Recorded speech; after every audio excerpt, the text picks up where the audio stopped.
Good morning, Nairobi, on this lovely 15th of June 2020. We'd like to welcome you to this show that we do every Monday morning from 8 to 10 a.m. We like to call it I'm to Andre Makbul. We'll be your host for the day. We have two guests today. One from right here in Nairobi, Kenya, the 254, and one all over across the Dead Sea, across the other sea, over that place, the other place. When you get there, you take a left in Germany. But yeah, I'll let Makbul do the introductions. For now, let's just get into some uplifting music this early morning.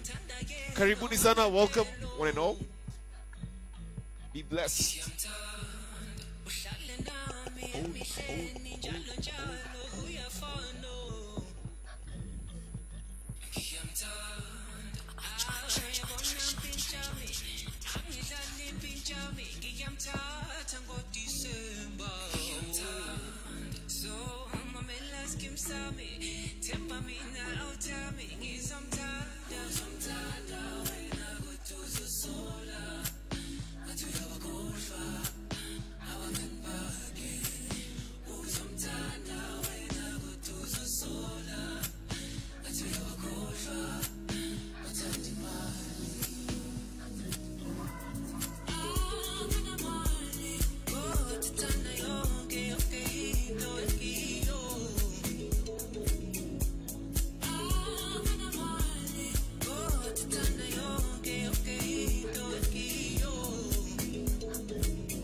Vanessa, I like the style and the way you say, hey. Trust me, I'm a soldier. I'm there when you call for me to hold ya. You beyond priceless, baby girl, you're my everything. I swear I'll die for you. Cross the ocean, be with you. Cause you're the only woman that I spend my life. Baby girl, I come correct. Stand beside me, you the best. What's that? I understand the sun, so for slash on it. C'est papa, te. So I do my side. Good morning, Nairobi, once again. For all of you just joined us on Facebook Live, this is I'm to Andre Makbul, the show that runs every Monday from 8 to 10 a.m. I want to thank you for joining us as I invite my co-host, Mr. Makbul Mohammed. Are you there?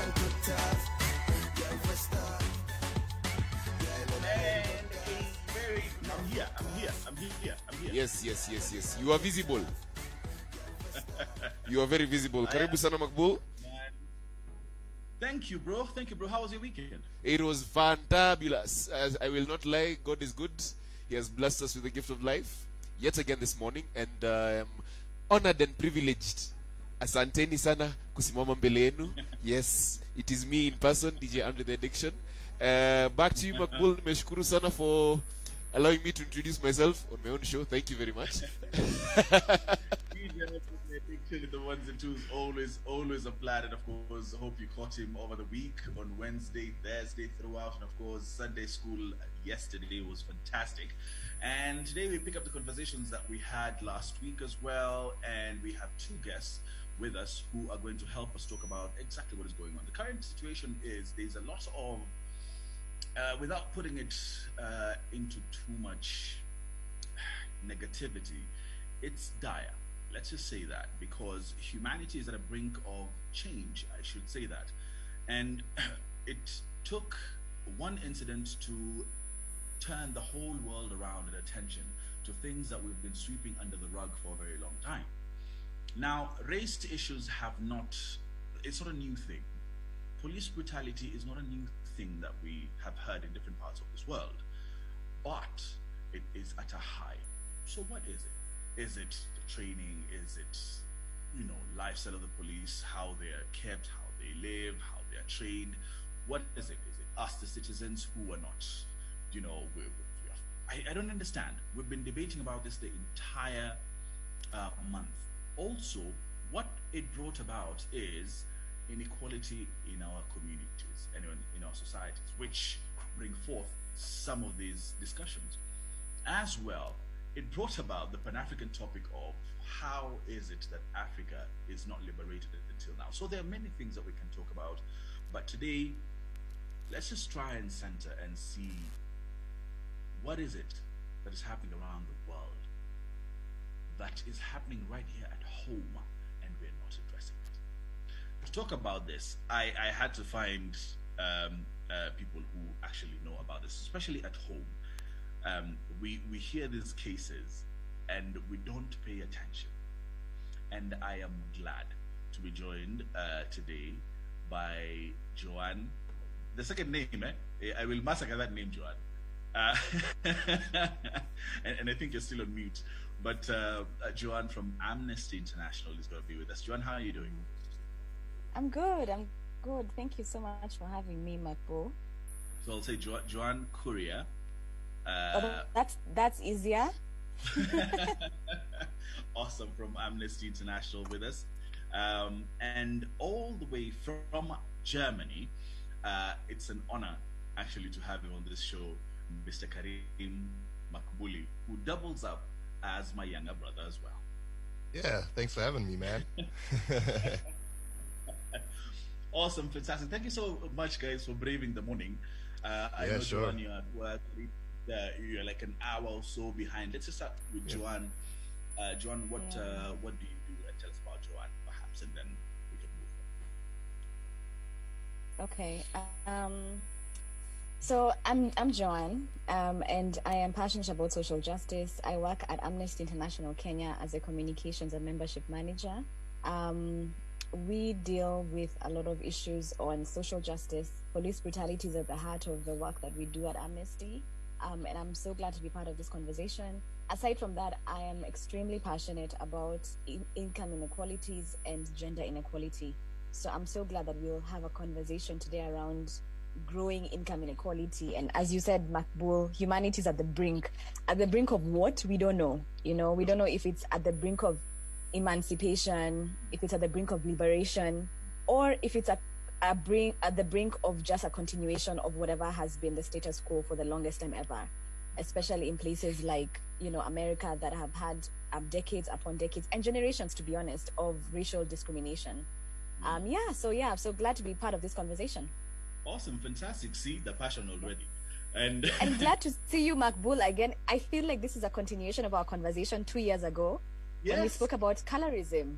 Yes, and the colonial origins of colorism. And it just feels like this is a part 2 of that conversation. And I remember that conversation got really heated. We couldn't even finish it in 1 hour. There was so much that we could talk about. It did, and we have a platform to actually do that. And talking about colorism, let me introduce one more time. Karim, tell us about yourself and of course... I'd love to do so. My name's Karim. Actually, you introduced me quite well as your brother. And I'm a DJ in Düsseldorf, Germany.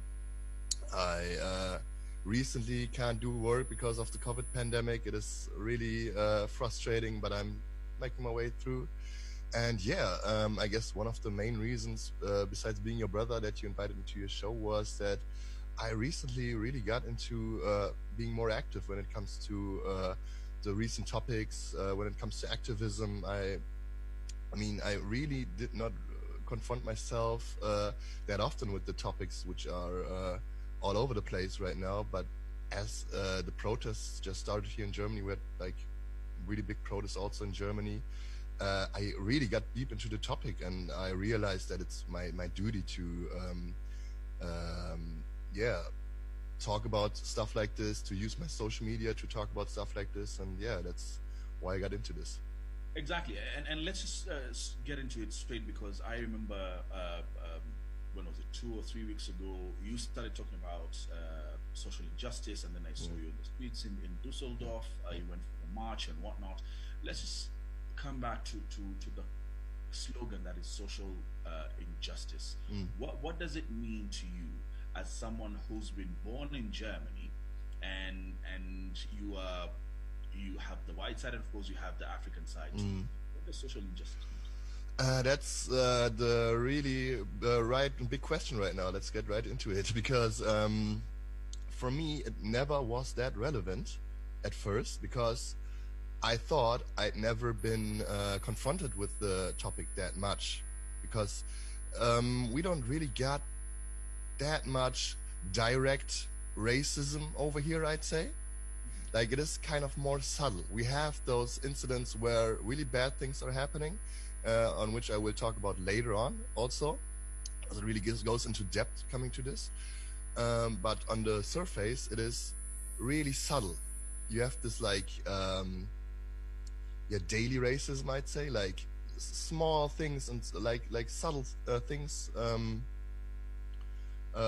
which you really could miss if you don't really look closely, you know, because it is stuff like, as I talked about in my Instagram video, you know that you're kind of integrated, because I grew up here in Germany. I grew up in Düsseldorf. I've been here all my life, and I feel like a part of the society. But on the other hand, there is people, and there have always been people who try to subtly tell me, you're not one of us because you look different. And that is one of the first like encounters or things which made me realize, okay, racism is kind of real, but I don't know how to handle it, and I don't know how to act when it comes to stuff like this. And that was always kind of difficult, but I never really got too much into it, and I never really was concerned about it, because one of the main things I was telling myself was, well, nobody means any harm, nobody means it in any bad way. It's just how they grew up, it's just how they perceive me, you know? But like, due to the recent events, I realized that it's a structure and like institutionalized thing, that like people get conditioned this way, and it's no excuse not to know anything. It's just something you have to educate yourself about, you know? Absolutely fantastic and well spoken as well. And it's one thing talking about it in a German, in a foreign context, but when you talk about social justice or social injustice in Africa and in Kenya, Joanne, this is slightly broader. Just paint the picture for us: social justice or injustice in Kenya. Yeah. Makbul, if you'd allow me to just chime in on the Germany situation. I was chatting with my dad, I think last night or the night before, and he studied in Germany in 1983 to 1984. And I love what Karim is saying, and I'm glad that things have changed. So my dad did a science course. It was purely mathematics, and it was a really, really hard course. And the language of instruction was German, and so they had to learn German. Can you imagine learning a science, you know, like the technicalities of science in German? That was the first thing, which was really interesting, you know, because I to be honest, I felt like that's just racism from the get-go. And he told me that when they sat at the front of the class, all the white guys sat at the back of the class, so there was a divide between them. So you would see they would sit at the front, and there were a couple of seats, and then the white folks would sit at the back because they don't want to sit with them at the front. So he said Germany in 1983 and 1984 was not covert at all. It was just on your face type of racism. And I think there's the thing about what Karim is saying that's really interesting is that subtle racism can be worse, you know? I think sometimes I'm reading an amazing book by an author called Robin DiAngelo. It's called White Fragility, and it's actually written by a white woman. And she says that oftentimes we have this good and bad binary, where if you're in America, if you're Southern, if you're misogynist, if you're uneducated, then you're the kind of white supremacist. But it doesn't cater to the people who are not that, but still have subtle nuances, you know? So I think we need to also interrogate the subtlety of racism, which is as powerful as a KKK guy, killing you and stuff like that. Because Karim feels that he's part of the society, but he's not part of the society. Having been born there, I think that's ridiculous. Anyway, coming into the context, so basically, I think just social justice is where everybody has access to opportunities, right? Either political opportunities, economic opportunities, social opportunities. In Kenya, it's interesting because it mostly takes a socio-economic angle, where some people just don't have, and other people have a lot. And the people who have a lot, it's stinking. It's, the gap between the rich and the poor is getting bigger and bigger, not only in Kenya, but also in many other African countries. And what happens when you have such inequalities is you have people who don't have access to healthcare, who do not have access to education. You have people who have access to education that is from at another privileged level that other people cannot. And so, during the lockdown, not everybody has access to internet or mobile option of reading and studying, right? And then what you also see is that insecurity rises, because there are younger people who, and it's so funny because as I was driving to work today, I passed two interesting spaces. I passed suburbia, like real suburbia, which is big houses with even bigger lawns, and you'll just see them as you're driving by, and the air just feels better, and it's clearer and it's cleaner and all of that stuff. And then just as I'm getting towards the office, I see droves and droves of young men and women walking to work, and I'm assuming because our office is sort of like in the middle, Lavington, it's on Riverside Drive, but I'm assuming they are coming from Kawangware or Kangemi, walking all the way to maybe industrial area to work. So what happens is you have diminished quality of life, you've got diminished access to opportunities, and that whole thing of the level playing field does not exist. And so what it does is the society becomes a space where people cannot achieve their full potential because systems and structures work against them. Even in Nairobi, Kenya, even in Kenya, where racism per se is not an issue, we still have the socio-economic divide that's really, really potent. And I can dare say that if we don't address this, we will see what has happened in places like South Africa.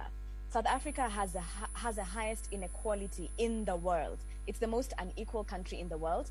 And you can see how it manifests, You see how we had a system of apartheid that ended but still exists. You can't even lie that apartheid is over, where 90% of the resources in South Africa is owned by white people, yet 90% is black, so that's how it looks like in Kenya. Right. Yeah, I was actually coming to that. Sorry, pardon me to jump in, but I was coming to that. We do have social inequality and injustices in foreign countries, like in Germany, Karim is saying, and it's very subtle, you can find it.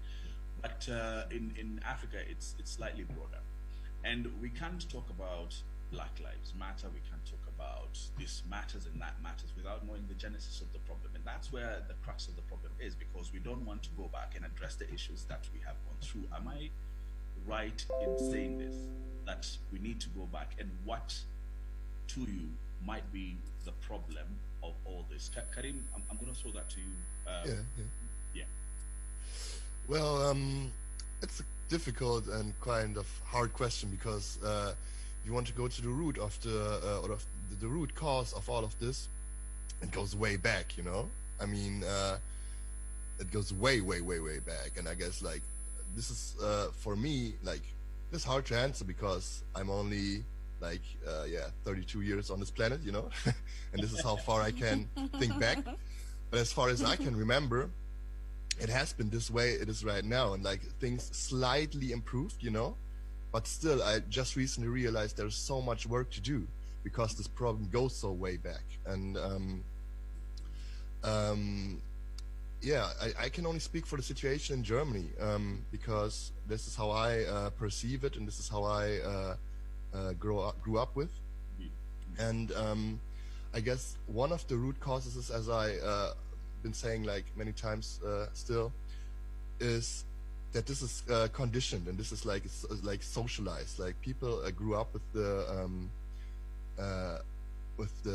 mindset that this happening, and like the social injustice also happening here, is normal, and that is something which is happening, but you also can't change anything about it. It's just like for the people who kind of have the privilege not suffering from it, it's normal to say, yeah, it exists, but we can't change it anyways, so let's just keep it this way, so nothing will happen.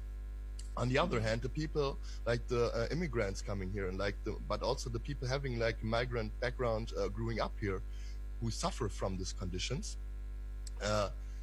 they are really unhappy with the situation, but they also have this attitude of saying, yeah, we really can't change something about it, so we just be against the system, we just try to use it as much as possible. And so that for me is the real root cause of many like problems concerning social injustice in Germany, because you can't deny that there's like been like high crime rates and stuff, and like many of the people committing crimes are from like a migrant or immigrant background.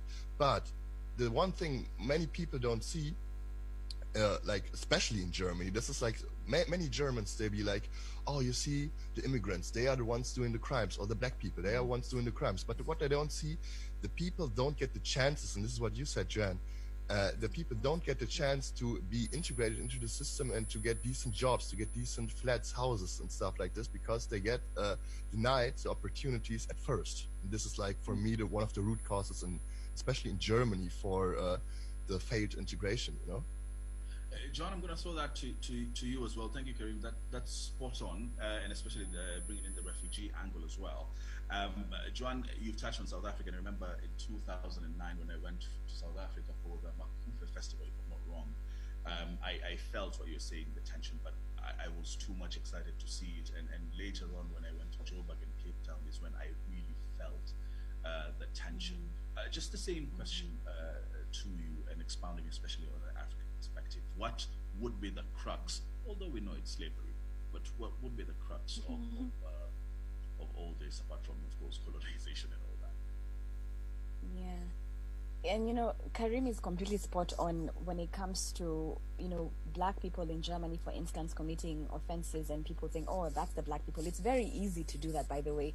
And I think one of the things that I noted down as he was talking was normalizing and institutionalizing injustice.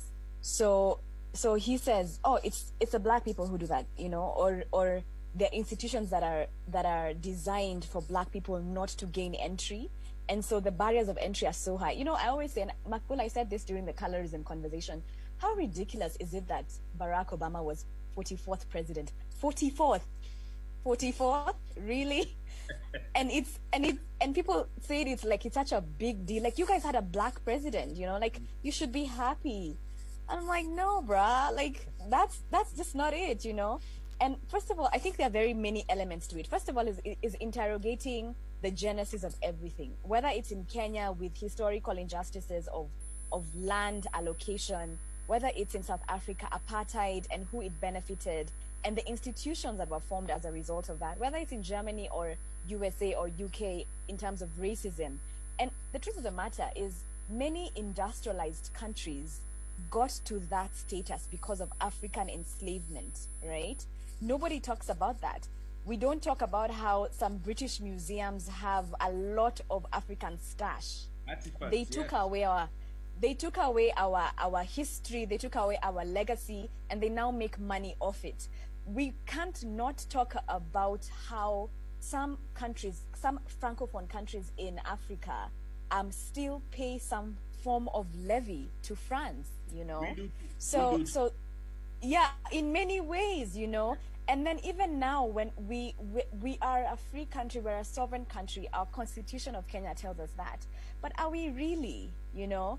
When you interrogate the trade agreements that Kenya signs, our political elite will not necessarily sign treaties and trade agreements that benefit the local mwananchi, you know. So there, it's a multifaceted thing. But what I agree with Karim and you, Makbul, as well, is, first of all, go back to history, go back to the beginning, interrogate that, it's bound to be uncomfortable. It's going to be really uncomfortable, especially for those who hold the instruments of power at the moment, and especially for those who are political elite. It's going to be uncomfortable.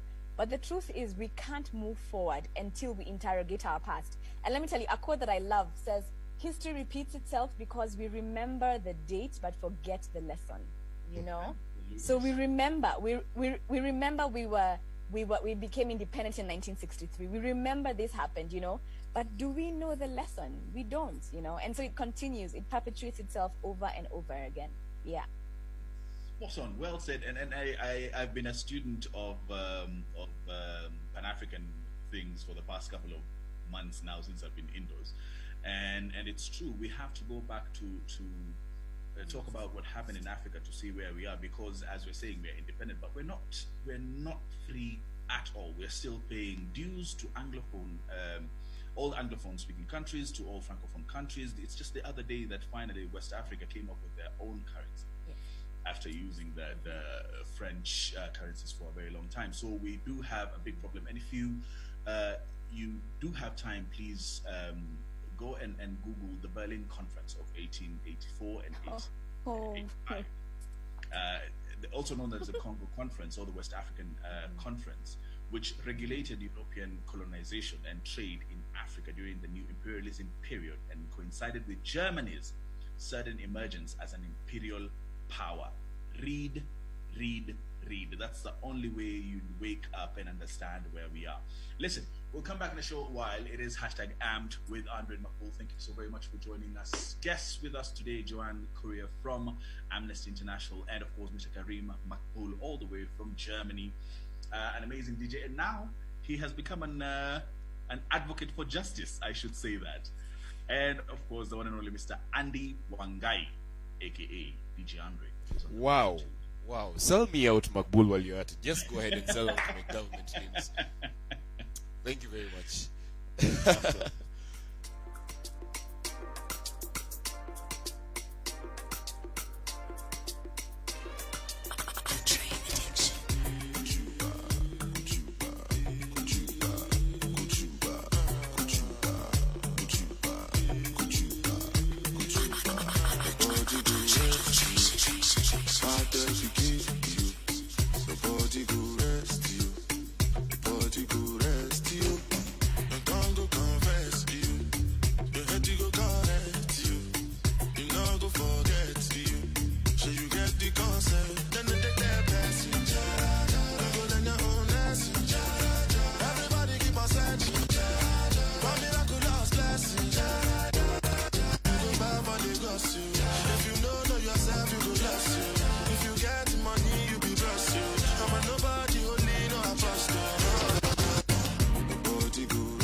Sounded like go.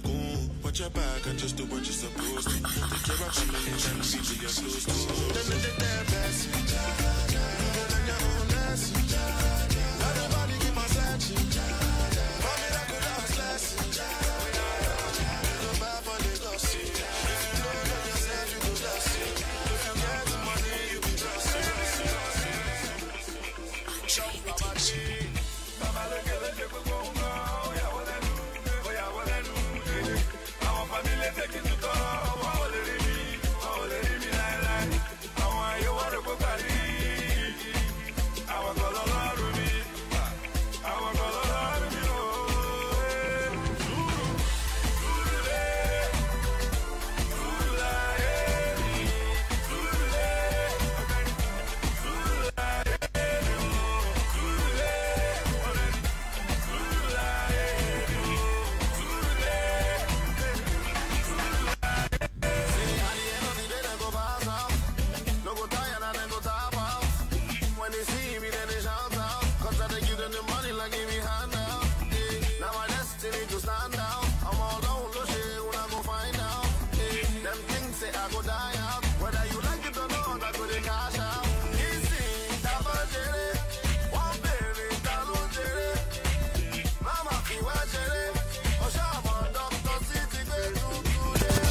Catch Andre on @AndreAddiction on Instagram and @AndreFlavor on Twitter.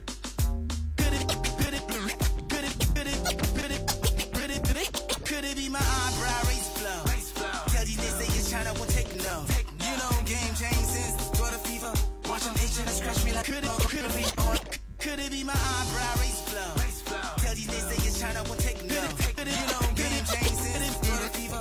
Watch them itch and scratch me like I'm a quarter be a whole up in that mama mia. Stuck in the shady ways of a wait. Probably we get to the pearly gates. I'm ready like Floyd. I may weather the storm. I'm a bullet. Shine, canita bullet.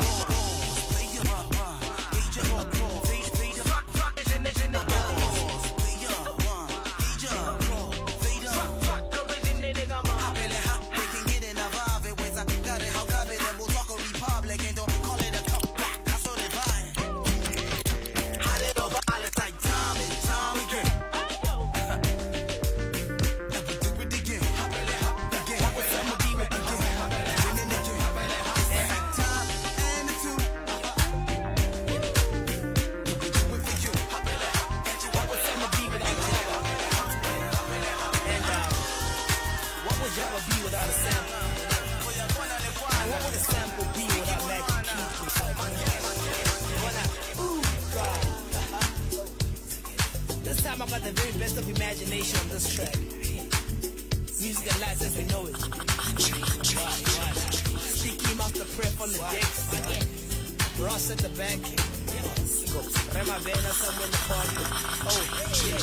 Get it like a GT. Fly like Saranta Bole. Yet another hit like it's wonderful. Libotole. Beat you like a flabba lebole. Himokone. Make Twana fashionable. Limpone. Mona never on corner. Move hills, got the music in my bonnet. Got skills, hanga done the bottom gone. Make a few meals, get a new deal retorted. Rusting back to Drakensberg. Fresh the black, a vinyl bag. Tulumo Sagaga travelers check. DJs, Bugatti, Hamata make. Binantenza, Washington. Tidanten, Gobo Hilton. We bring the after party back in then. Jabba bringing you the life MZ. Joe, we living with. When we pass time, got it blues the lights. Blue only in the heat of the night. Get down to a floor in sight. Get made by the end of the night. Cause it's Joe, we pass time with the booze and fights. Blue only in the heat of the night. Get down to a floor in sight.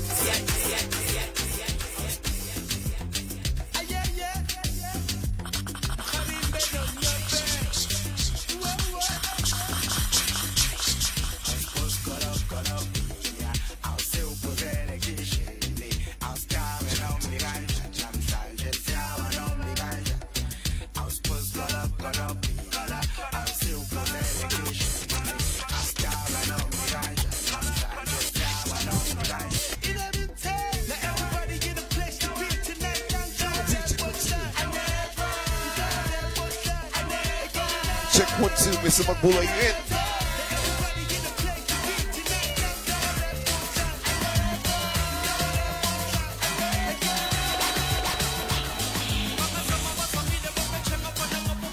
Check 1, 2, calling you Magbulla.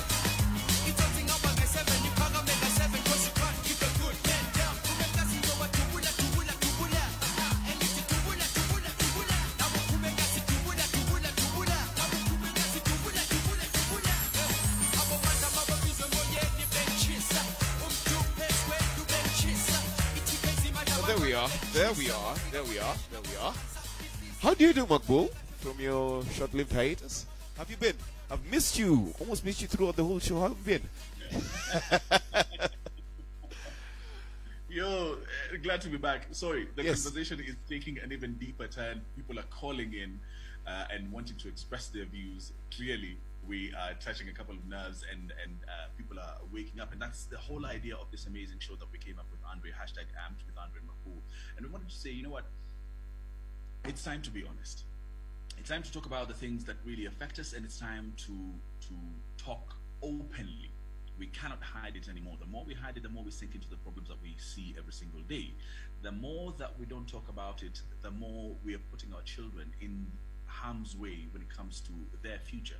So it's high time that we do this, and we're doing this just out of compassion. And if you feel sufficiently philanthropic, we are always happy. You can send something on M-Pesa. That's 0741 977 655. That's 0741 977 655. All the way in Germany, tafadhali, we're accepting M-Pesa as well. Thank you very much. Our guest, of course, Mr. Karim Makul, all the way in Germany, Dusseldorf, and John Courier, all the way in Lavington, somewhere over there, Amnesty International. And we're talking all things, of course, what's happening is brutality and inequality mostly. And that's where we left it off, talking about how resources, if they're not spread out evenly, creates a problem. And some of this leading in terms of creating this problem is education and healthcare. Joan, would I be right in saying that?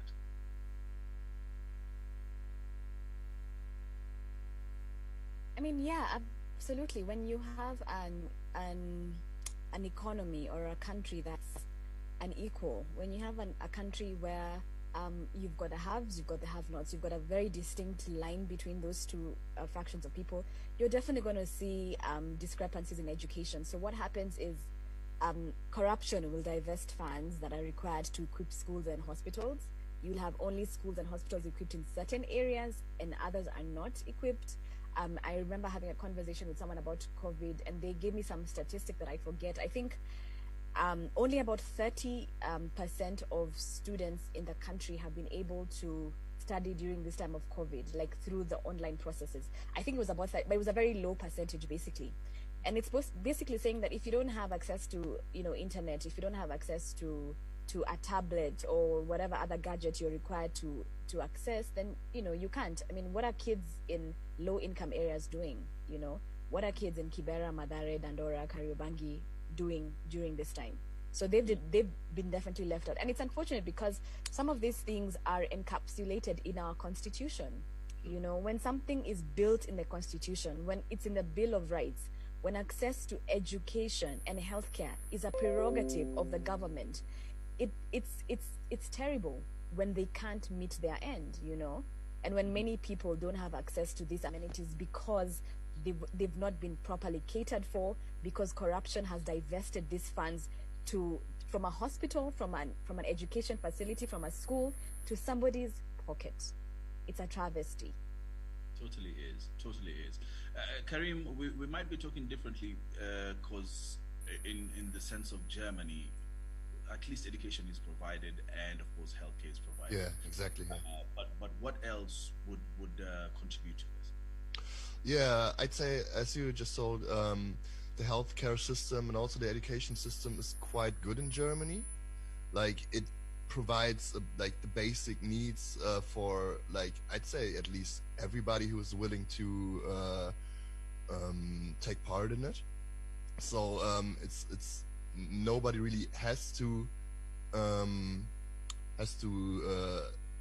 become a job or homeless, at least if you take part in the system here. But again, there's a lot of people, like especially the right-wing people in Germany, who are saying,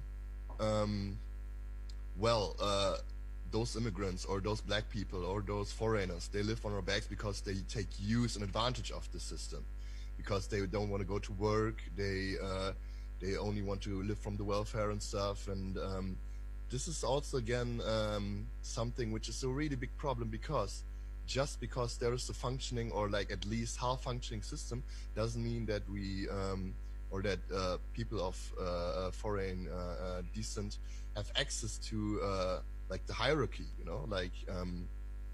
and like the possibilities to get a better job or get better payment and stuff. And this is like a really big problem, because like the system itself is kind of providing, because we're starting with the educational system. It's quite good, I'd say, because like there's opportunities, but when it comes to, for example, secondary school, we have a system of secondary schools in Germany, which is kind of parted into 3 different models. We have like a like I don't even know how what it's based on, but we have like the first type of secondary school, which is for people with which didn't get so good grades in the primary school. Then like a second one where there's mixed type of pupils, and then like the highest grade, which is called Gymnasium, I'd say in the German word, because I don't know like the English word, but this is for the highest educated pupils, and they part this depending on the notes they write in primary school. But also this system is really kind of rigged in my opinion, because I was luckily enough in my school time to be as a good pupil to go on the like third kind of school, like on the gymnasium, like the highest form of secondary school. But there's so many people who also had good grades or like also did quite well in primary school, but because of their descent and because of their nationality maybe, or even because of their color of skin, just because of that, they got denied access to the higher educational schools, you know. And that is like something I just could see in retrospect, because back then when I went to school, I didn't realize, I was like one of the few black kids on the school that I went to. Yeah. And also like there were not so many immigrants, but like then years later I also got back to like second degree primary school, secondary school, and there were a lot more immigrant kids and a lot more kids with colored skin and stuff, and that made me realize, okay, this system might be kind of rigged in a way, because there it starts for many people that they get denied opportunities, and this is the problem for me in this case, because the opportunities are there and the system is kind of working, but still it gets chosen by factors like skin color and also your nationality.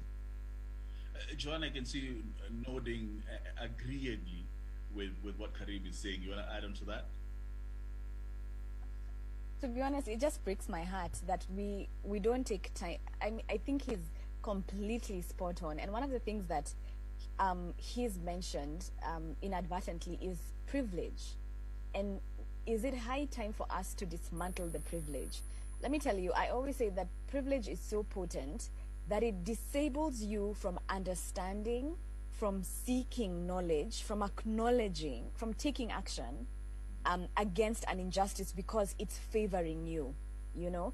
And I often say, you know, to be honest, I could classify myself as middle class in Kenya.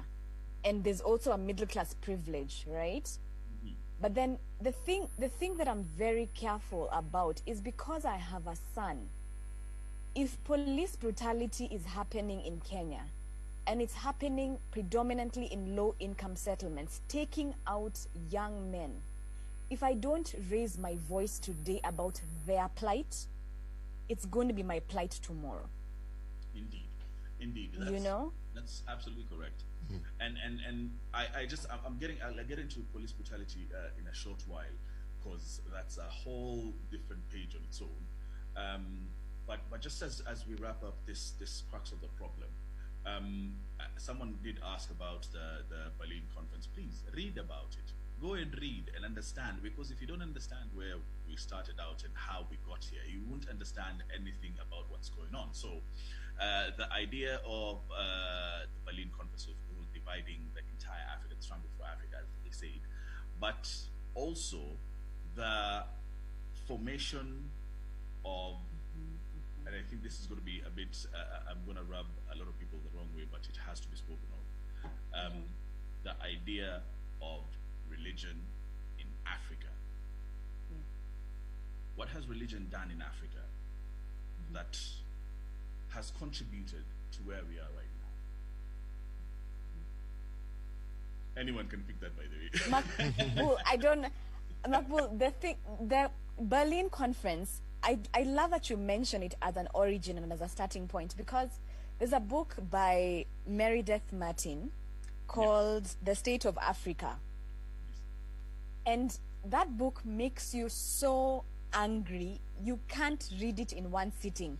Of course, it's also like a pretty chunky book, But then the beginning of the book, they talk about the Berlin Conference, and they talk about how white men sat around a table and decided how Africa is going to be divided. It's like Africa is cake, right? And it's so interesting how it was divided, that imagine they divided Africa without realization of the fact that we are not homogeneous, you know? And so what happened, like literally, if this is Africa, they just ruler here, ruler here, ruler here, and then they just divided. So it's almost like taking a ruler and then just dividing this book, right? And the danger that that did in itself, even before colonialism, is that it separated people who are one, right? And then it brought people together who are not one. So that's a challenge we find, for instance, in Nigeria, where you've got the northern Islamic state and you've got the southern Christian state.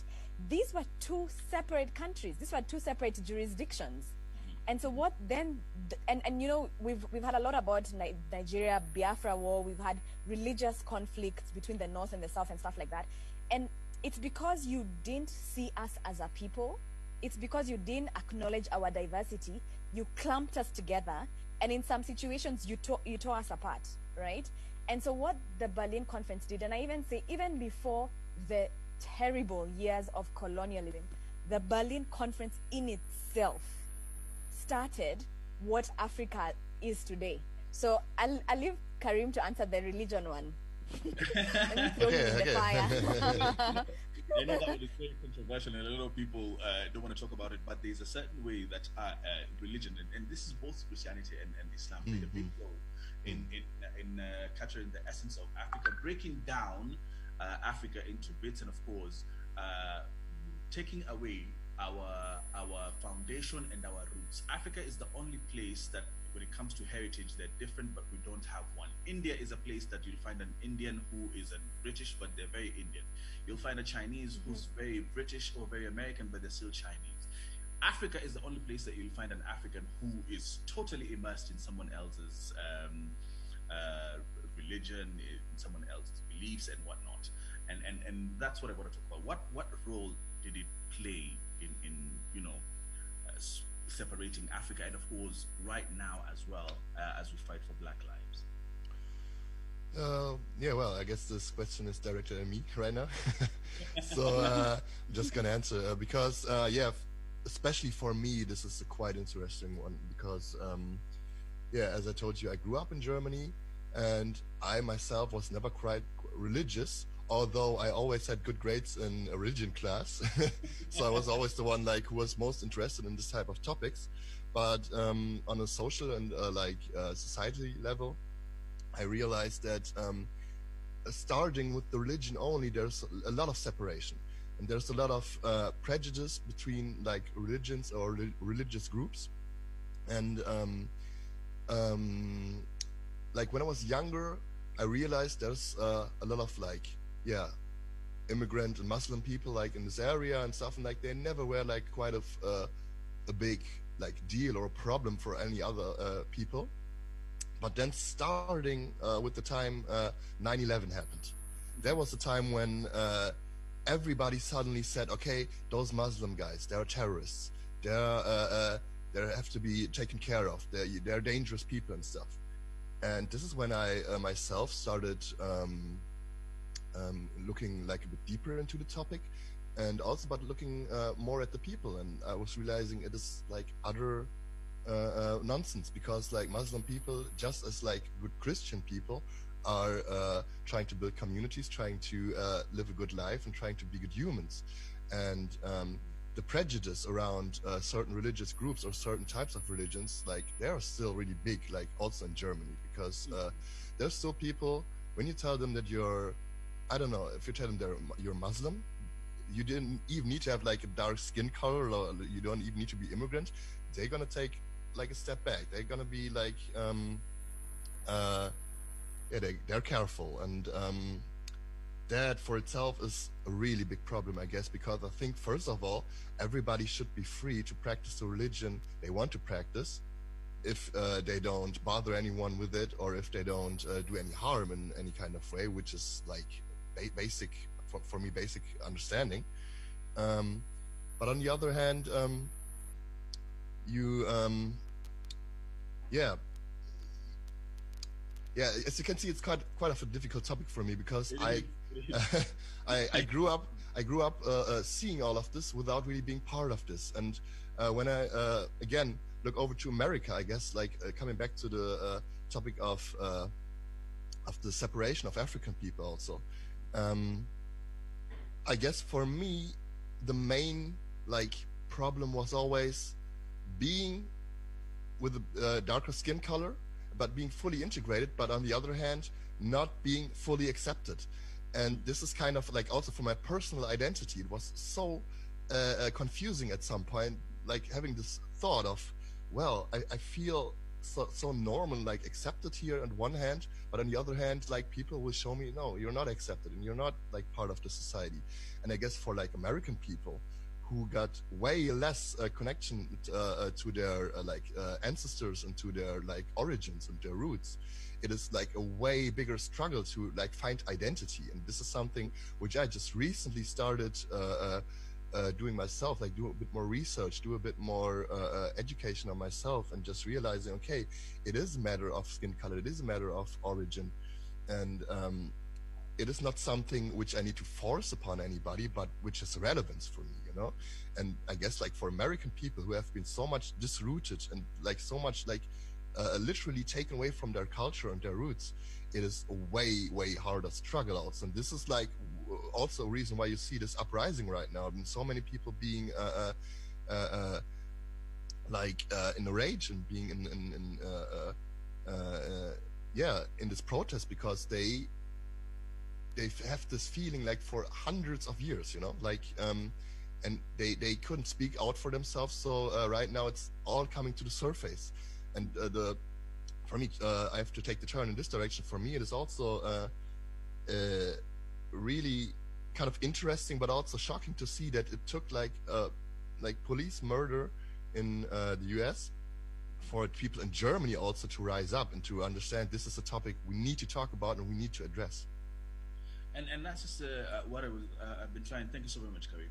We've been trying to get to, because the dehumanizing of the black person started a long time ago, and this is the result. But has it contributed to how police view black people, and more so at home, right here in Kenya? Because the trends are shocking. I think we don't discuss this in Africa, we don't discuss this in Kenya more often, but the numbers, when we talk about Justice for, this is just a couple of names that people have been banding about. Justice for Yasin Moyo, Justice for Hamis Juma, Justice for Calvin Omondi, John Muliro, Peter Gashero, Eric Ngede, Idris Mukolwe, Ramadan Juma, Ibrahim Onyango, and the list goes on and on and on. Joan, we can talk about police brutality in a package, but bring it back home. What contributes more to police brutality?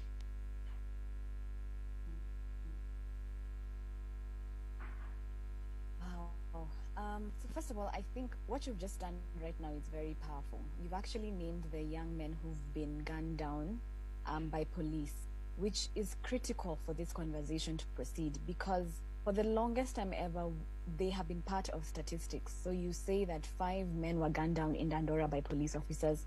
That conversation, the other police officers go back to work and no punitive measures are taken against them, right? So if we take the approach of naming these people, because they are names, they are brothers, they are fathers, they are husbands to people, right? And so it's humanizing them, it's legitimizing who they are, their humanity, right? And, you know, just as you mentioned all of those people, I thought about how, because police brutality in Kenya disproportionately targets young men in low-income settlements, poverty is criminalized. That's right, yeah. Poverty is criminalized. So oftentimes the response from the police will be, they were suspected robbers. And that irks me to the core, because suspicion in itself should cause or should warrant murder. You know, we've got a justice system that has some flaws, but we've got a justice system nonetheless that's empowered by the Constitution that if you've got reasonable reason to think that somebody is a criminal, then take them through the justice system. And the police present the first point of entry in our justice system, where they'll book you, then they will take you to court for you to take a plea. So either, charge, are you guilty of this offense or are you not guilty? And then the trial will commence. They have a very powerful role in ensuring that our societies are safe, in ensuring that people who are a menace to society are behind bars, but not to kill, not to be trigger happy, where you just figure out, I can kill these guys because nobody will know them. They are young people in Kibera, who cares about those people? And so one of the things that has happened is police brutality happens because it's been allowed to happen. And that's just the truth. Just like racism and racial discrimination in the States, that's systemic. That's part of a system. A system has been built to oppress black people, to deny black people opportunities and access to whatever it is. It's the same way it's done here. And when you think about training, so our laws have not really changed from colonial laws. So even when you have a training of police officers that begins with physical attributes, how wide your shoulders are, or how tall you are, and how clear your eyes are, it's a joke, right? So, and I think when you think about it critically, think about how police were during colonialism. They were a force. Their agenda was to extract. Their agenda was to mutilate. Their agenda was to make you toe the line. And so back then, if the attributes were physical, it meant a lot of assault, using your might to do that kind of stuff. And we still have that to date, And a very little emphasis is pegged on mental capacity or intellectual capacity, which in itself is not a bad thing, but we need to amplify these things. Is human rights training part of training in Kiganjo? Are they taught to see Makbul as a black man, not as a threat? That I can talk to you. It was so funny. I was, my husband, who studied in Australia, told me that in Australia, if you see a cop, you run to him for safety. I was like, what? Are you kidding me? Let me tell you, Makbul, whenever I see a cop, I'm always thinking, are my tires okay? Did I do this? Is he? And then it then influences my perception of them and my approach. So I find myself being very hostile and very abrasive to them because it's my mechanism. It's my wall is up. My guard is up. So I always find myself a barrier officer. I don't smile. I'm not going to have a conversation with you because in my mind, I think you want to extort from me. You want to bribe me, And so even when the police... mentality, isn't it?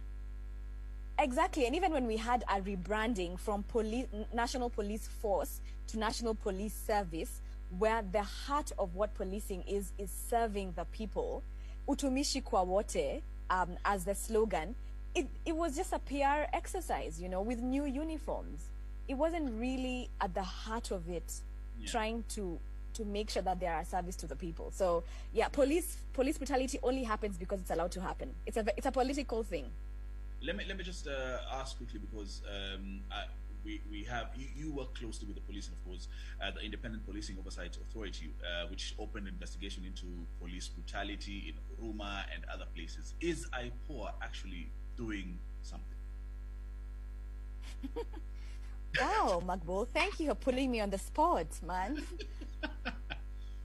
So we've had a couple of police officers charged, which is a step in the right direction. We've had police officers go through the legal process and the judicial process, where they are now being held accountable for their actions. So they are doing something. I can't take that away from them. Are they doing enough? I don't know. I don't know what resources they have, because that could be an impediment as to how they operate. So I think they're doing enough, but I definitely don't think they're doing enough. And I don't think the mother of Carleton Minor, who was gunned down last year, who had a bright future, thinks that they're doing enough. I don't think Yasin Moyo's dad, who had to lose their third to a stray bullet by police officers, thinks that they're doing enough. think Vaite, Evans, Joroge, Willie Kimani, all of those and their families think that they're doing enough. So, you know, let me tell you, if you remember a time maybe three or so years ago when Matatu touts had begun harassing women. So smack you on the bum, and it became really bad. Those guys, I remember there were 2 or 3 who were charged in a court of law and were convicted. And that became so punitive that we didn't hear of that again. And so we need to set an example. We need to see police officers actually going through the court process and being convicted of these charges and serving time. Then we can see that this thing is working. And that in itself will serve as a deterrent and as a punitive measure for other police officers who are trigger happy and who kill young men and young people in Kenya. So we need to have a more punitive deterrent system that will enable us to do that. But until we have, it's going to be hard. It's going to be hard. But I'm glad we're having this particular conversation and well, unsurprisingly, starting from trends from across the globe, and it's the same story over and over again wherever you listen, whether it's China, whether it's in Britain, whether it's in America, it's the same story. But Europe has a different tale to it, and I remember, Karim, you said earlier on that you are going to point out some of the instances that you faced. Is police brutality the same in Germany, across Europe, as it is, as we've seen? Yes, you guys are protesting. I've seen 20,000 plus. Yeah, exactly. How is police brutality as compared to the rest of the world in Germany? And as well, have you been through something of that nature as a black man? Yeah. Excellent question, because also something which I just recently tried to discover a bit more, and for me that is really like a big topic, because I myself said in the video that I released earlier, last week on, that I didn't really suffer from any direct racial or racist attacks or something like that. But I myself then remembered that when I was like a 13-year-old kid, I had an encounter with the police, and it was like ridiculous, because I just was crossing the street during nighttime. There were 2 police officers, but in civil dress, not in uniform, and they what they did was totally an act of racial profiling. That was the first encounter which I had concerning racial profiling, because they stopped me and they told me, well, you look like the one that we are looking for. You totally fit the description we are just having in our hands right now.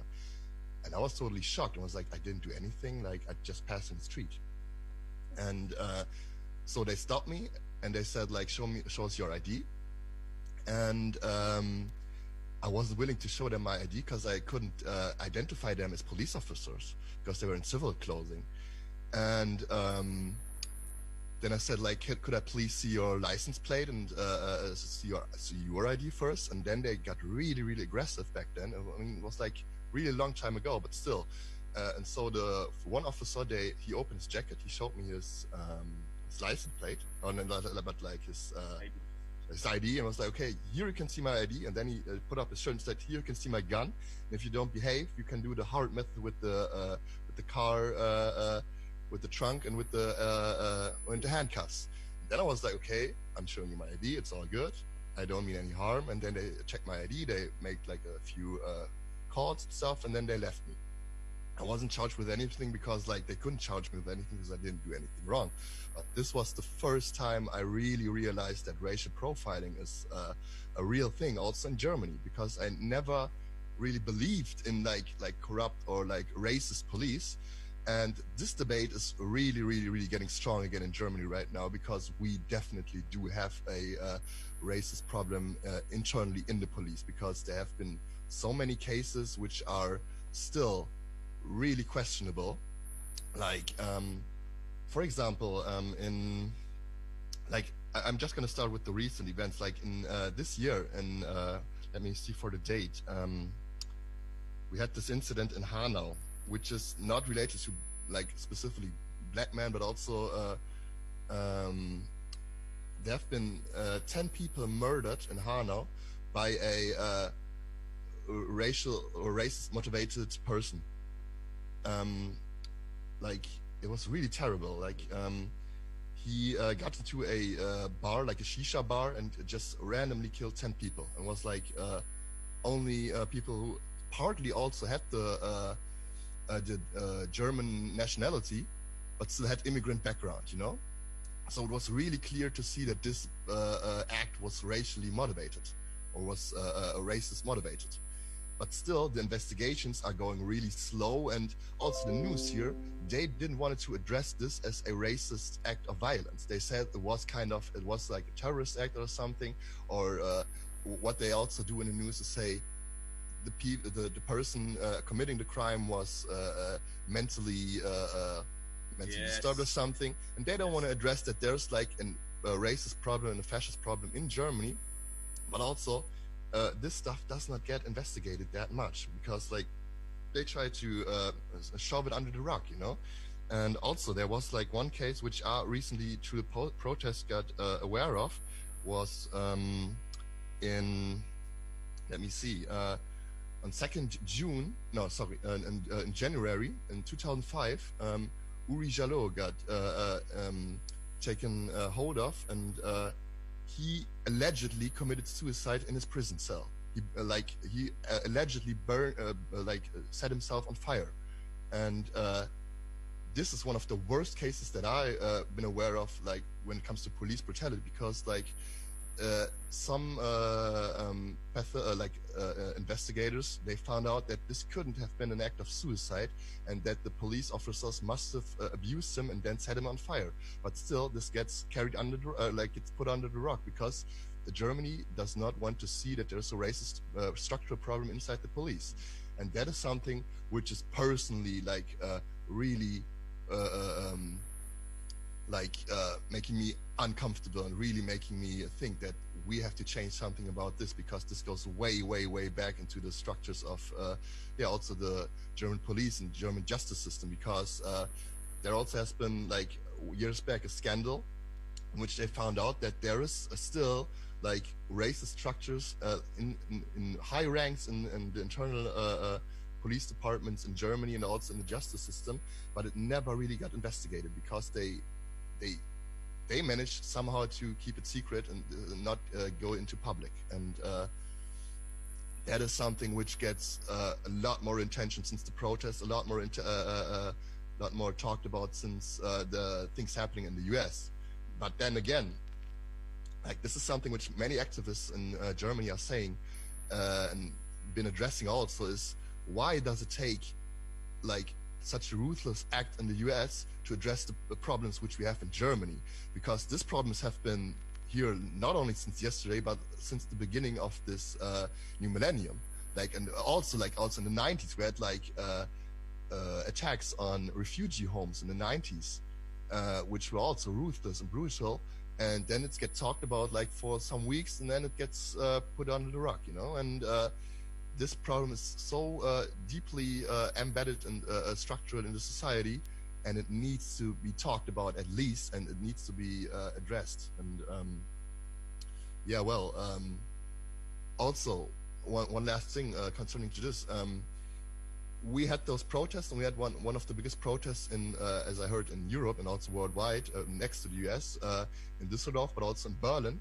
And the protests in Düsseldorf, they went quite peacefully, because the police, they somehow managed not to get violent, or also the protesters managed not to get violent.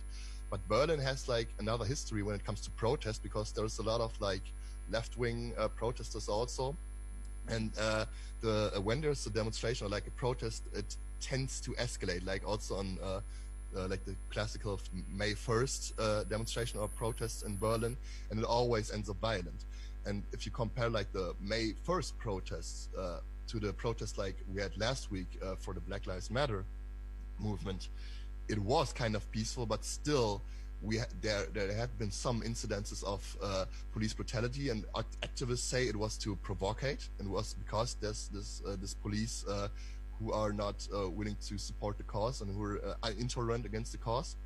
So they try to kind of do it by on purpose to provocate people, just to beat up people and set some chaos. And but like if you compare this type of violence happening on protests from last week to the protest to the violence which is happening on like left-wing protests in 1st of May and also other occasions in Germany, it is really little. But also again, the media is trying to tell us those people protesting for human rights and for black people rights, they are violent. And as you can see, the protests are always violent and stuff. And this is not the case here. Yeah. Thank you so much, Karim. There's so many things that you've touched on that I would want to go back and talk about. But let's just quickly take a break. It's 20 past 9, and then we'll get back about half past the hour. And as we are wrapping up, look for the silver lining, as they do say, because one thing is for sure: the beginning of the conversation is always something to celebrate. Where we know where we're coming from, we know where what the problem was, we are talking about it. But now, like they say, what do we look forward to in the future? What do we do? Where do we go after this? Come back in a short while. #Amped with Andre Karim Makbul with us all the way in Germany. Joanne Korea with us from Amnesty International. Please share your sentiments and your stories that you've gone through as well.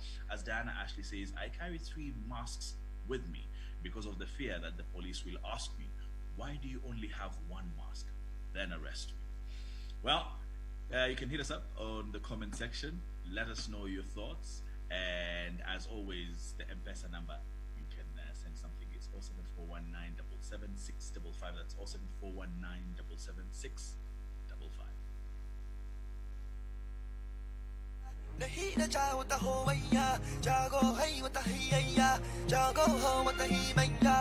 Okay, let the king through. Where's your Blackberry boy? Let me ping you. Where's the stash? We could throw a bash. I got the cash. We could throw this down at my apartment. Medicated glasses got me looking like I'm Clark Kent, but I'm Superman. My flow is Superman. Classic, always dropping the super duper jam. His flying, his highness is so evident. My flow sicker than my president. I insist I'm the one needing that dialysis. Just give me that cannabis. You can give me that good-ish. Shorty licking my fingers now, damn, that's a good fish. Obinesco, elbow, let's go. Shorty know I'm always on top like a best. Tell you what the whole, what the heat, yeah. The heat, the child, what the whole, yeah. Jago, hey, what the heat, yeah. Jago, home, what the heat, yeah. Tell you what the whole, what the heat, yeah. The heat, the child, what the whole, yeah. Jago, hey, what the heat, yeah. Jago, home, what the heat, yeah. Jago, we can't fight it. The heat, the jago, see how we like it.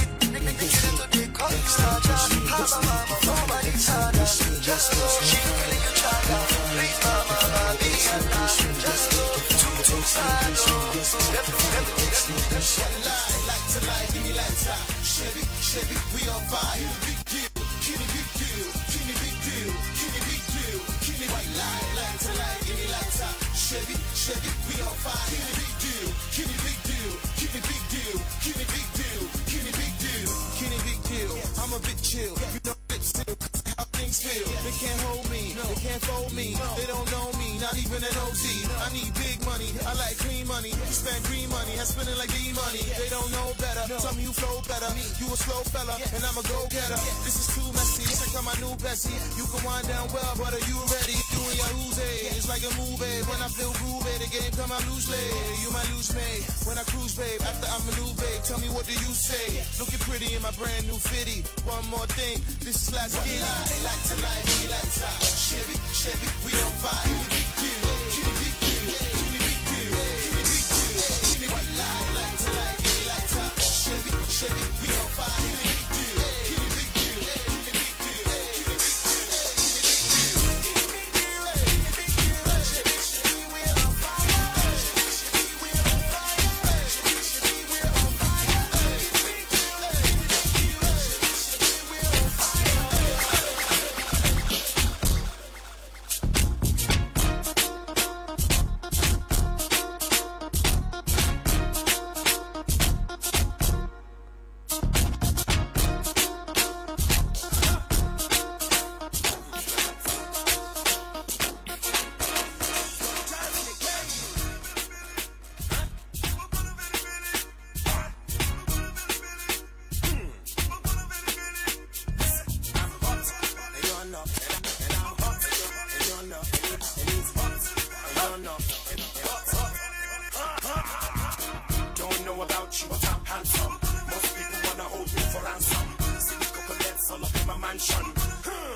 Obi Antone Coalition. Obi Antone Coalition. Yabi Obi Antone Coalition. What else? Kode. Obi Antone Coalition. Obi Antone Coalition. Obi Antone Coalition. Kode. Emma woni pe bi embu abonfia. Ahopo pro mo yenyi na bu huntia. Oye wo time for jano manimbia. Yambu amu amunsi na bumpia. Se upe mo anyo menyi na edi. Nana nyame ni awakano ne bebe mo. Se uma usa swabi ponyi ne tutu. So my party don't lose God, can't walk home my door, yeah. Everybody singing hallelujah. Hallelujah. Everybody singing hallelujah. Hallelujah. Make you sing, oh. Oh, yeah. I say, have to sing, oh. Oh, yeah.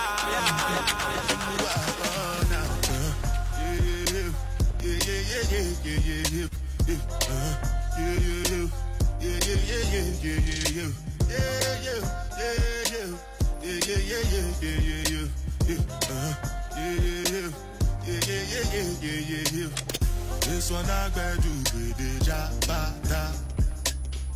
Me, I no get time, I did da ba da. Dada cover my face, calling me la ba da. Biggie man, we know they wear a ba da. Tell me, my nigga, what's it come? G-Wagon, all depend. Take your time, ride the boat. I'm the feature, die for nothing. My nigga, what's it come? G-Wagon, all depend. Take your time, ride the boat.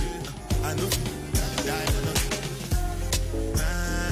Make you no say anything when you do, they must commend it. I can't come and keep myself. So anything when you do, I they try to do on my way. I can't come and keep myself. Plenty survive we face.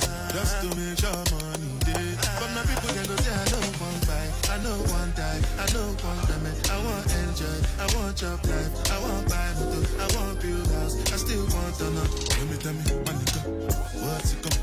G-Wagon, all the Bentley, take your time, ride the boat, I know feet. My nigga, what's it come? G-Wagon, all the Bentley, take your time. Ride the wood, different things than happening. Schemes and packaging. In a one night for shows, I'm juggling. Flow like the youth.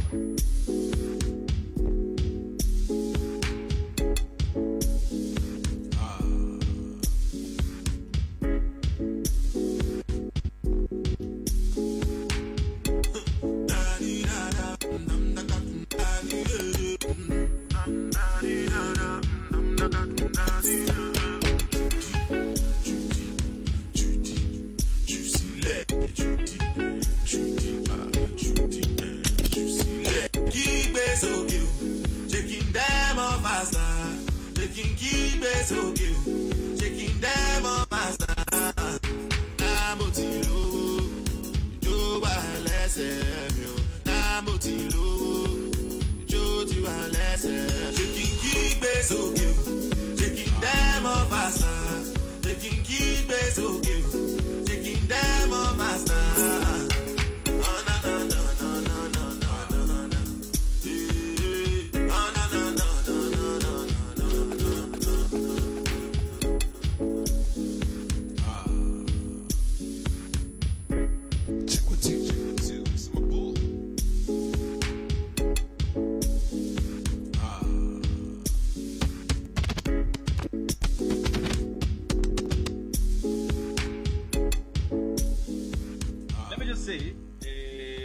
That set has taken me back. First of all, just listening to Neto C. I can't remember the last time I listened to Neto C, man. The only MC with an MSc. Yes, the only MC with an MSc, man. And Nigerian music blaring hot, and of course some African content as well. All things with one and only DJ Andre, the addiction and the ones and twos. And of course, it's going to be on live. When is it? On Wednesday again? So we'll let you know those times as well, how you can catch this show after we're done. Of course, it's live, and we thank you so very much. We do this every single Monday and you can let someone know, and someone know, and someone know, and let's make it a party every single Monday where we kickstart your day the best way we know how. As well, we thank you so very much for everyone who's contributing. 0741 9776555, 0741 9776555. That's our number. You can send something small or big, and we can say thank you and appreciate you. As well, it is all about ensuring that we carry conversations that have meaning, carry conversations that are affecting people currently. And I'm sure there's going to be we need to do a bit of research, but there's going to be a big show in the next couple of weeks, as we've seen WikiLeaks has dumped almost all their content. Everything is now online, and some of that content includes Kenya. And looking at some of the things that have been put out, let's just say it's a season for truth. It's a season for honesty, and it's a season to know exactly what is happening around you. They say being woke, and we take it as a term of having fun and whatnot, but it's understanding your society and understanding who the people in your society are and what exactly is going on and what your rights are. We take it for granted, especially back home where it's become the norm, where we don't talk about our rights and everything is a by the way, and we laugh about it and create memes, but it's not right. We need to change the conversation. But how do we do that? Well, from Amnesty International, we've got Joanne Courier talking to us, as well Mr. Karim Mako, all the way in Germany.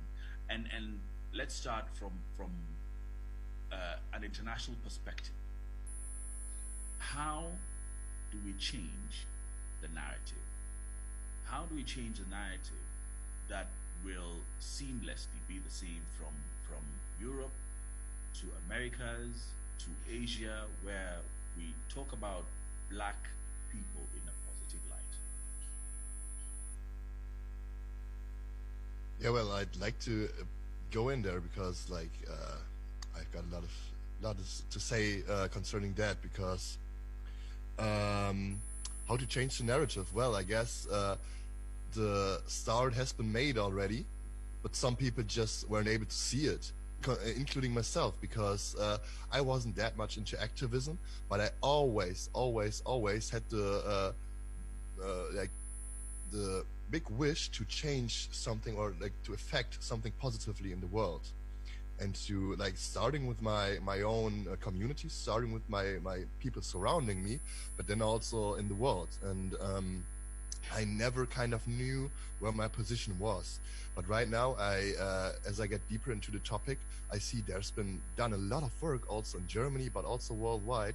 And many people are like actively trying to address things. And I guess this is where it starts, just to talk about stuff, just to like keep the conversation going. This is so important, especially during these times where it just can't hide under the surface anymore. And then on the other hand, like, protest is a really strong tool right now, and as long as it's peaceful, it's so good, because then the rest of the world sees that these topics can't be hide anymore, you know? Like, because, like, especially in Germany, there's this problem of, like, seeing problems but not addressing them. Also, being aware of stuff but not wanting to talk about it. And like, the protests, they keep the things in mind also. They keep it recent, and so that people can't look away. So people have to have a conversation about it. If you have like let's say decent middle class family who does not care about much stuff, and they see in the TV what is going on right now, they can't avoid the conversation. But also like people like me who have always been interested and always been into topics like this, I have a lot of conversations, and like, to give this whole thing like a more positive twist right now, what I witnessed since the last week is simply incredible, because there's so many like people surrounding me, but also in my loose community, who are getting active right now, and who post stuff on Facebook, who post stuff on Instagram, and especially also like my friends, like with white skin, like white people, they start getting so much into the topic, and they start getting such an awareness, which is incredible, because they themselves start addressing their privilege, like many, like stuff like which I would not have been expecting. They start saying, okay, basically racism and white privilege is a problem that we started, and that like the root cause is in our responsibility, so we are the ones having to change something about it, because the victims and like the oppressed people, they are speaking out for so long and they didn't see a change coming, so we also have to get into the conversation, we also have to address things, and this is something, I guess, which is really important right now to change the narrative. And also I guess what also is important, to keep this energy which arose in the last days and weeks, because like unfortunately we live in a time and age where like there's so many topics and so many stuff which is going on. Also, we're still in a pandemic, which is also a big topic, but let's not forget to keep this energy and keep the conversation going, because this is the point where stuff is starting to change, and where we can really make a difference, you know. First of all, let me just say I'm so proud hearing my little brother talk to his father. It's nothing but joy, and seeing the man that you're becoming is such a joy and honor to me. And gathering people and having these discussions can only get better. But at home, we have a lot more work to do. Joan, what do we need to do? Okay. And your brother completely, hit the nail on the head. First, for starters, everybody should interrogate the privilege that you have.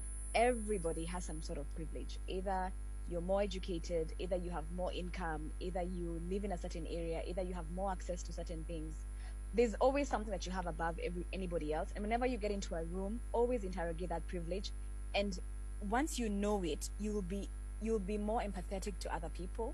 Once you know it, you'll be more open to have conversations, like Karim said. So that's the first thing that I would say. The second thing that I would say is educate yourself.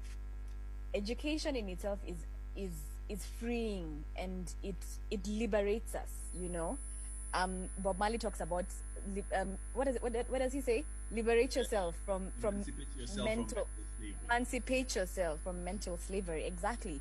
So educate yourself. If there's a book, if there's an article, if there's a journal, if there's an event, if there's something, it's always so much easier to revert to our comfort zones of our worldview, the lens through which we grew up, the privilege that we have, and all of that stuff. But if you move out of that and educate yourself, you'll make a whole lot of difference. The second thing is the third thing is be open to conversations. As we're saying here, as Karim is saying, many white people are now talking about it in a way that they hadn't talked about it before. So yeah, so just be open to it. It's not an attack. I think oftentimes people think, oh, you're talking about race, so you're attacking white people. And I'm like, no, bruh, relax. It's not an attack. It's just a conversation that we're having, right? And then challenge inequalities, even if it doesn't affect you, which I think is very powerful, because oftentimes we only challenge stuff when it affects us directly, not knowing that even though it doesn't affect us today, it can possibly affect us tomorrow. Karim mentioned about protesting and stuff like that. In our Kenyan constitution, we've got the freedom of expression, we've got the right to assembly, we've got the right to protest and to picket. All of that is captured in chapter 4 of our constitution, right?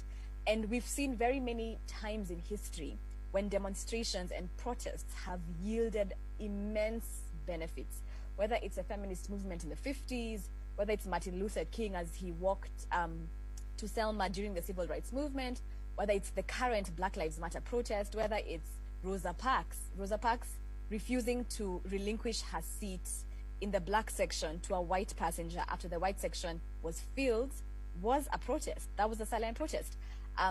Last week, Amnesty staff and board members went to Kiamaiko, the area where Yasin Moyo lived, and we met his parents, and that was a demonstration, that was a protest. And Karim rightfully says that protests amplify the problem beyond the locality.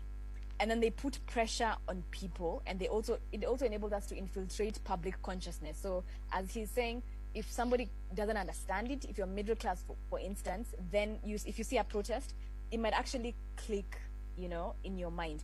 And of course, as Amnesty, it would be an injustice for me to leave this platform without saying, become a member of Amnesty, become a member of Amnesty. Yeah, this is my elevator pitch. Become a member of Amnesty.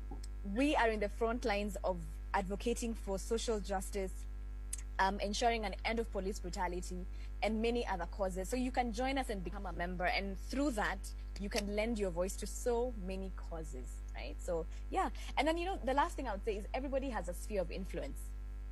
Makbul and Andre, this is your sphere of influence, and you're doing it amazingly well, right? Everybody has a sphere of influence, whether it's your home, whether it's your chama, investment group, your boys, your girlfriends, your family, your social media platform. Even though you have 100 followers, those are people you can influence.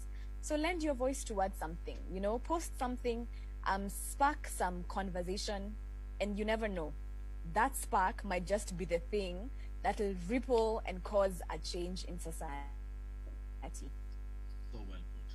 Well put. I wouldn't even add anything on top of that. That's fantastic. And a challenge to everyone, as you've heard. Open your mind. Understand. See. Don't do this. Life is for understanding what it is. Life is for challenging that's there. The status quo that's there. And of course, as black people, as Africans, as Kenyans around the world, in Germany, in Europe, in America, wherever it is, we need to stand up and tell our story. Everyone is telling their story. Everyone has a past and roots and whatnot. Yes, ours is a bit tainted, but we need to figure it out, and figure it out now for the next generation. Guys, quickly, just before we wrap up, I know Joanne is not an artist, so we'll give it to Karim. Karim, what are you working on at the moment, and where can people find your music? Oh, well, that is a good question, because I've recently done a track which is, I'd say quite a bit offensive to the police in Germany and the police in Germany, because it's called FTP. You can imagine what FTP stands for, but it had an amazing response. But because I posted it on Bandcamp, and I made an announcement on Instagram that all sales I make from this track that I'm going to say it last Friday, like one day before the protest, will go into organizations and initiatives in Germany supporting Black Lives Matter and supporting black people in Germany.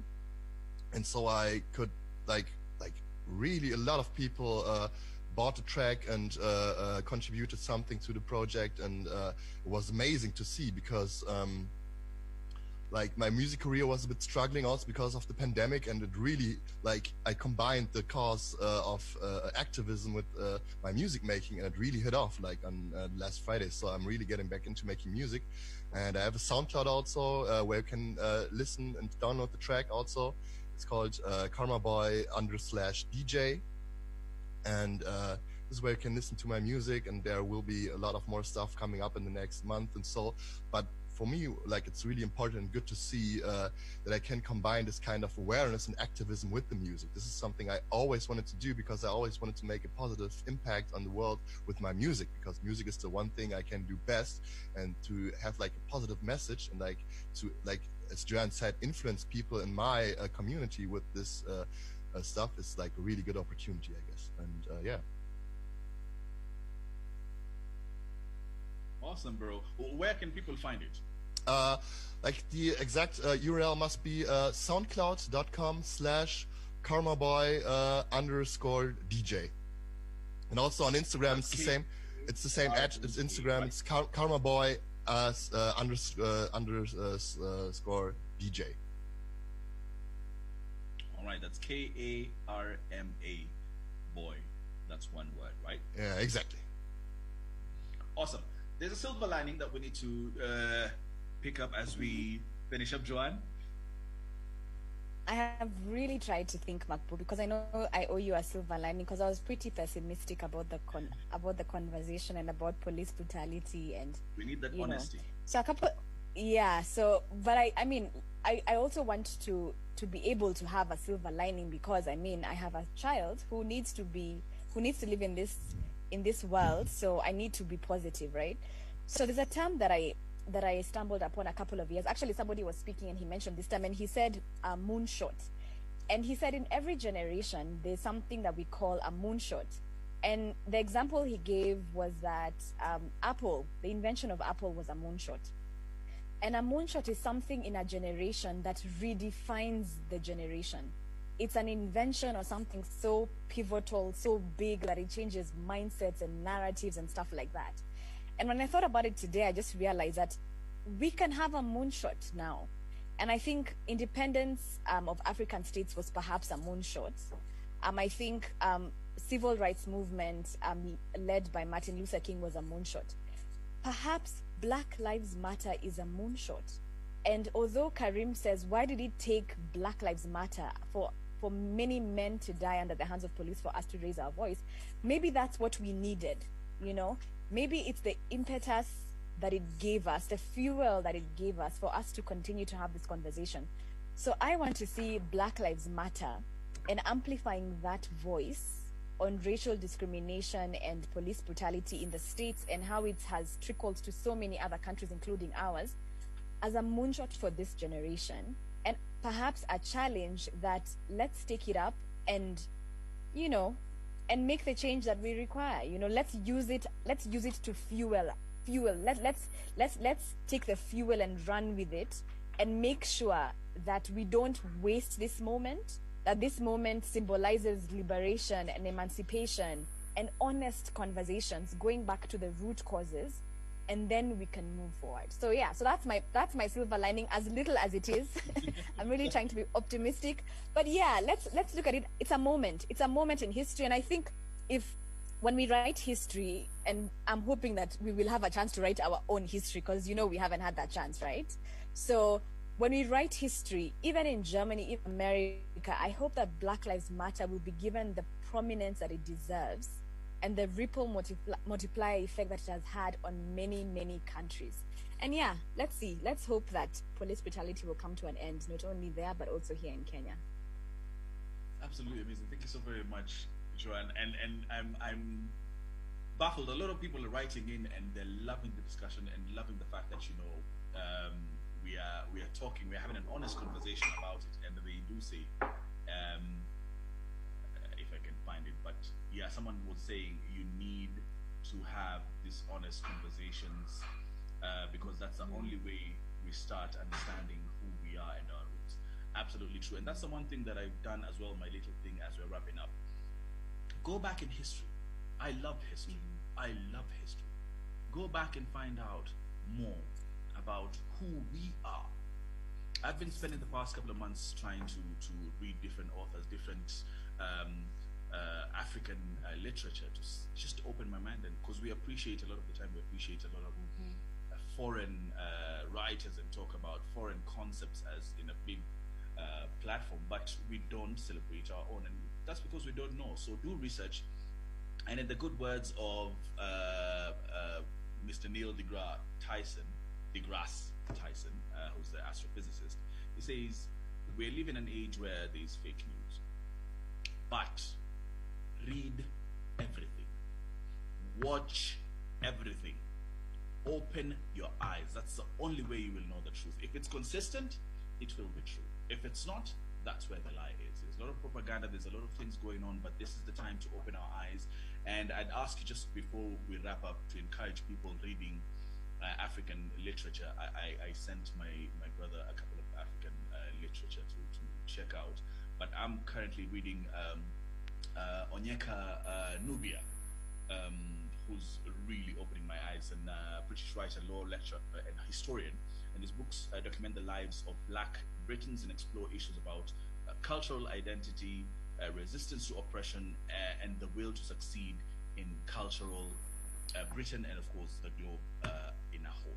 So pick up a book, an African book, and read. What are you guys reading that is similarly African, and we can encourage each other? The Amnesty International Kenya actually launched a book club last month. I'm always finding segues to include Amnesty International, right? It's my pitch. So we launched a book club last month, and the first book that we began was Wangari Maathai's Unbowed, an amazing book. It's 5-star worthy.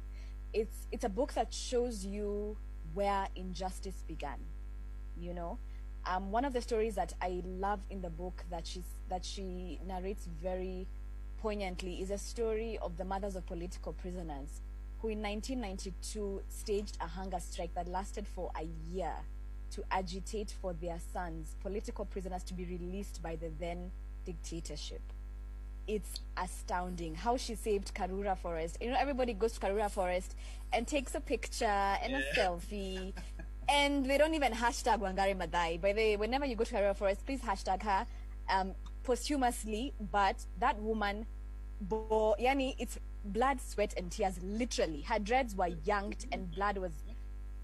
Her dreads were yanked and blood was streaming down her face because she had the audacity to speak up and to speak out against injustice. Do we have the same audacity? So yeah, that's the book I'd be vouching for. Well said. Yes. Well said. I feel liberated already. I feel liberated. Guys, that's thank a plan. so much as my cat is scratching.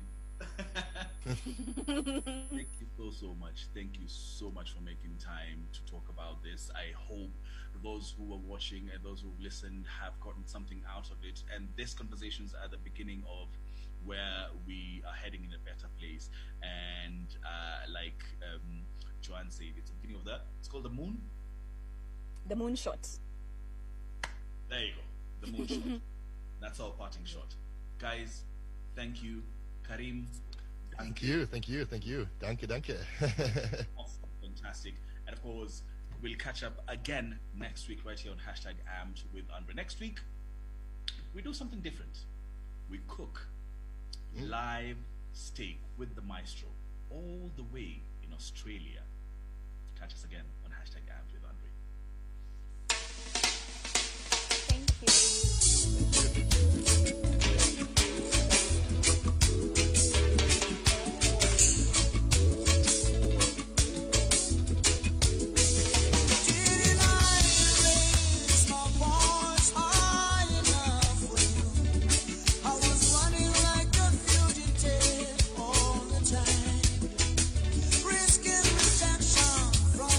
I'll be honest, that was one hell of a show today, ladies and gentlemen. Thank you for tuning in to Andre McBull. We do this every Monday morning, 8 to 10 a.m. on Facebook, on the page the Andre McBull. We shall be sharing the links to DJ Kamo Boy's music and the links on how you can be a part of this by joining Amnesty International. So from now, from my co-host and myself, this is a farewell to you guys until next Monday morning. But be sure to join us on our different social media pages for different levels of interaction and entertainment. For now, it's a blessed Monday to you and a blessed week to you. God for us all. And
next man you are depend pan. Well, you're wrong.